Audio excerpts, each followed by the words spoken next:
Relation between alpha, beta and gamma. एक तो बात आप ये समझ लीजिए कि वैल्यू नुमेर practically alpha is the order of 10⁻⁻⁶ per kelvin और per degree Celsius. Per degree Celsius कहते हैं, पर केल्विन कहते हैं, एक ही बात है।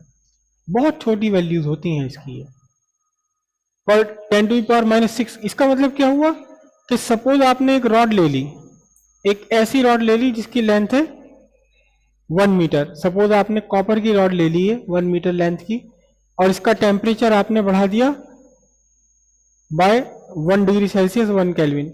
तो कितना इंक्रीज होगा ये, कितना इसमें इंक्रीज हो जाएगा? ये जो इंक्रीज है डेल्टा एल, ये कितना है?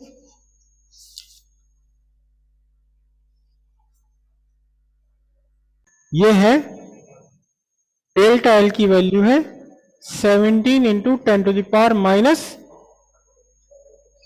मीटर। इतना सा इंक्रीज होगा। 10⁻⁻⁶ तो बहुत छोटी क्वांटिटी हो गई ना।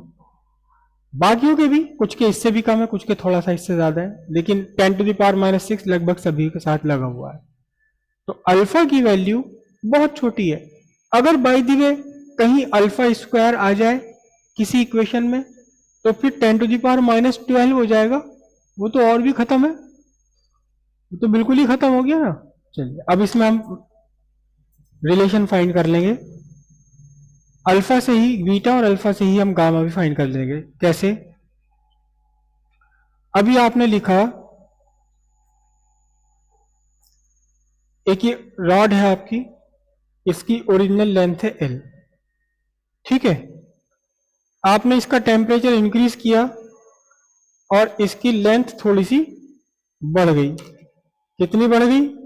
ये बढ़ गई डेल्टा एल, राइट। तो आपने लिखा delta L equals L alpha delta theta. Delta theta is the rise in temperature. फिर टोटल लेंथ कितनी हुई? L plus delta L.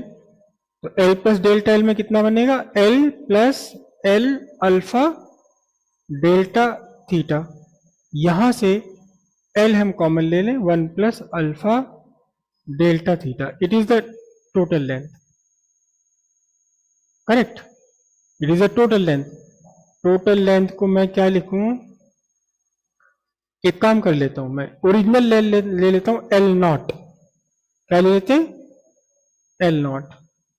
तो यहां एल नॉट आ गया और इसको आफ्टर इंक्रीज ले लेते हैं एल, ठीक है। एल नॉट क्या है?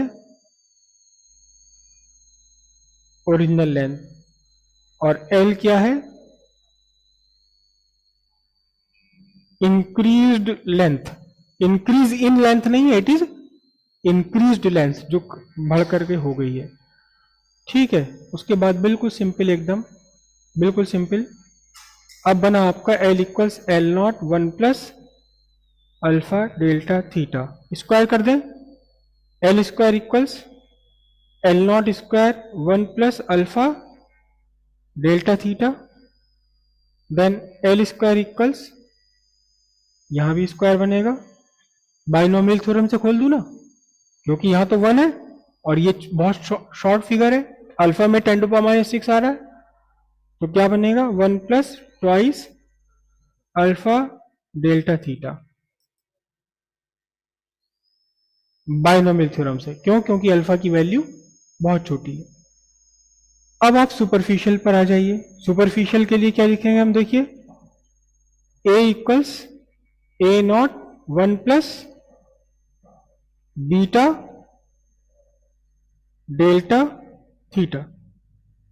ये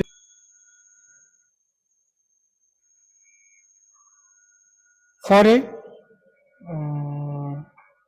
लेमिना। लेमिना याद है word? For a lamina of length L and breadth L, area of lamina कितना होगा बोलो, L स्क्वायर, और ओरिजिनल एरिया कितना बनेगा, L नॉट स्क्वायर।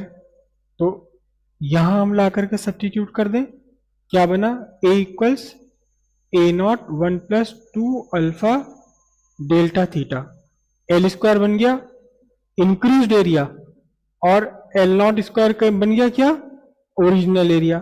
अब ध्यान से देखिएगा, आपके पास दो इक्वेशन आ रही हैं, एक इक्वेशन ये रही और दूसरी इक्वेशन ये रही, दोनों को अगर आप कंपेयर करें तो क्या निकल कर आ रहा है, दोनों को अगर आप कंपेयर करें, area area original area 1 plus क्या निकल कर आ रहा है बोलिए, ठीक है, comparing beta equals twice of alpha, ये आपका रिलेशन आ गया। मतलब अप्रोक्सीमेटली भी नहीं, प्रैक्टिकली यही होता है कि coefficient of superficial expansion is twice the coefficient of linear expansion. और जब आप वॉल्यूमेट्रिक के लिए करेंगे तो कितना निकल कर आएगा बोलिए, गामा इक्वल्स कितना निकल कर आएगा, थ्राइस अल्फा। क्यों, क्योंकि वहां पर भी ऐसे ही होगा, यहाँ क्यूब खोलेंगे तो यहाँ 3 आ जाएगा साथ में और तीनों निकल कर आ गए। सीधी सी बात यह है कि alpha is to beta is to gamma equals 1:2:3, तीनों का आपस का रेशियो 1:3 का है। ठीक है, कीजिए।